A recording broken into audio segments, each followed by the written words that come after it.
Grabe, yung word of wisdom niya. Kimi, tinaguriang quotation queen.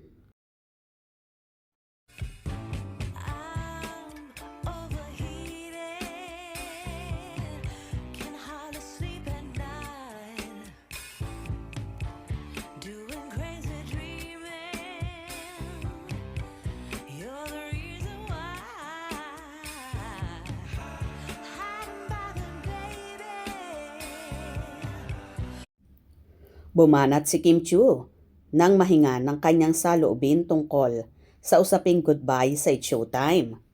Hindi nga nakahirit agad si Vice Ganda nang magsalita na si Kim at tila humanga ito sa co-host. Sabi naman ni Ami Perez, mahilig daw kasing magbasa si Kim. So heto na nga ang pa-word of wisdom ni Kim sa salitang goodbye. Say niya, goodbye, kapag nag-move on ka. Kasi medyo mahirap talaga yon. Sabi nga nila, the beginning is always the hardest. You always have to take the first step in order for you to grow. Dugtong pa niya, you just have to take the leap of faith na tinatawag. Pero mga netizen, lalo na mga fanay niya, ay tinatawag siya ngayon ng quotation queen. Nung araw, ang naalala namin na tinatawag ng ganito ay si Janice de Belen. Yes, goodbye. Pag nag-move on ka kasi medyo mahirap talaga yon. Pero sabi nga nila, the beginning is always the hardest. You always have to take the first step in order for you to grow. You just have to take the leap of faith na tinatawag. Aha! Grabe to. Dami niyang entry, no? Grabe ang words of wisdom. Ang daming wisdom tooth kasing nabulot sa bata.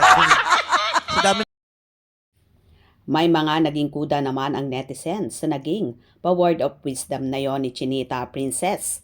Di talaga basihan ng karunungan ang diploma, smart and pretty na, successful pa sa life.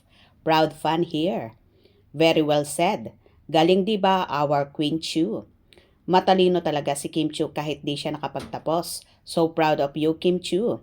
I admire Kim. She has a wealth of wisdom. She may not have a college degree, but she is more talented than those who claim to be educated.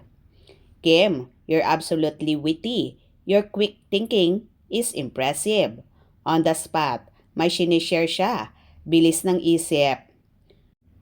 But wala si Kim sa Showtime today. 1:31:26. May event kasi kagabi. Baka rest day niya kasi.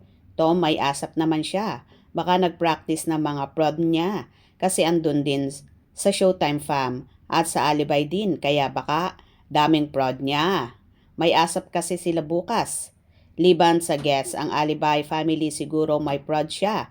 Nang sayaw, ang studio ng Showtime at asap sa unahan lang. Galing-galing talaga ng idol Kimi Chiu. Cute. The best Kimi Chiu. The best ka, Kim Chiu.